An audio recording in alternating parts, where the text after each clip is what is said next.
Bonjour, j'espère que tu vas bien. Donc, une deuxième petite vidéo sur la proportionnalité, toujours pour t'aider à faire ton devoir maison. Donc maintenant, on va passer au deuxième paragraphe que l'on appelle la quatrième proportionnelle. Donc là, on va se placer dans le cas où on est dans une situation de proportionnalité. Donc voici ton cours. Première propriété, si dans un tableau de proportionnalité à 4 cases, on connaît 3 valeurs, alors on peut calculer la quatrième valeur. Et cette quatrième valeur, c'est ce que l'on appelle la quatrième proportionnelle. Donc là, j'ai fait un petit tableau, j'ai mis 3 valeurs que j'ai désignées par A, B, C. Et la quatrième, celle que l'on cherche, que l'on va appeler notre quatrième proportionnelle, est désignée par le point d'interrogation. Donc, comment faire pour compléter ce tableau de proportionnalité et trouver cette quatrième proportionnelle? Je te propose de voir différentes méthodes au travers d'un exercice. C'est le premier exercice. Un robinet fuit et la quantité d'eau perdue est proportionnelle au temps qui passe. On peut compléter ce tableau par différentes méthodes.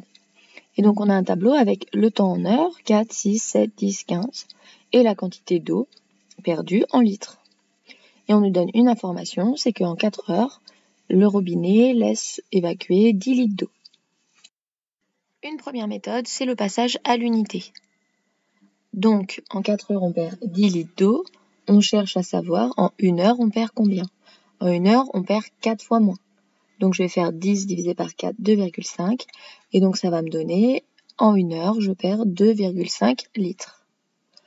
Du coup, une fois que je sais combien je perds en 1 heure, pour connaître en 6 heures, je vais faire 6 fois plus. Donc je vais faire 2,5 fois 6 et je vais obtenir 15 litres.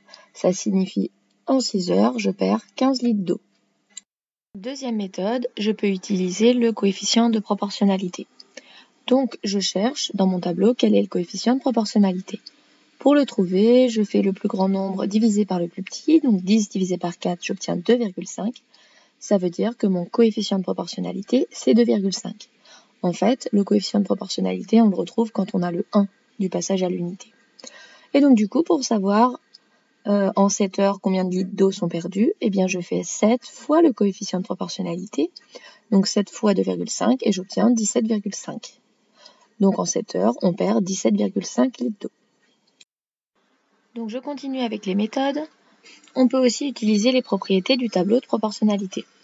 Donc les propriétés sont les suivantes. Dans un tableau de proportionnalité, on peut multiplier ou diviser les nombres d'une colonne par un même nombre, ajouter ou soustraire les nombres de deux colonnes. En fait, on peut effectuer des opérations sur les colonnes. Par exemple, j'ai la quantité d'eau perdue pour 4 heures, la quantité d'eau perdue pour 6 heures.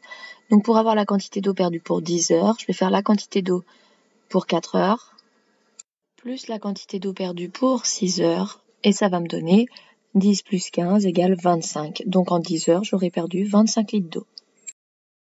Enfin, dernière méthode, s'il y en a une que tu dois retenir, c'est vraiment celle-là, c'est ce qu'on appelle la règle de 3. Ou produit en croix, on multiplie les deux nombres en diagonale et on divise par celui qui est tout seul, on divise par le troisième.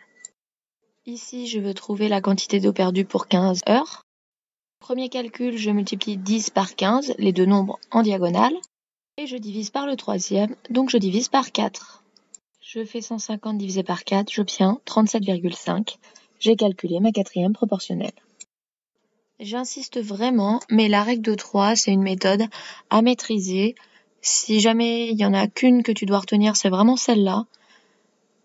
Plus tard, même si tu ne fais plus de maths dans ton métier, la quatrième proportionnelle, la règle de 3, tu continueras à l'utiliser dans beaucoup de cas de figure.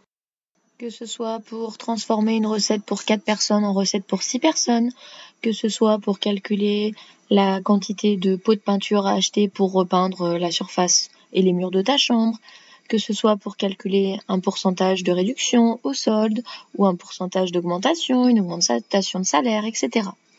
Donc, comment est-ce qu'on fait pour le produit en croix?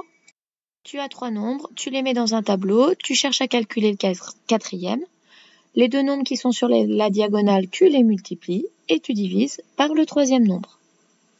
10 fois 15 divisé par 4.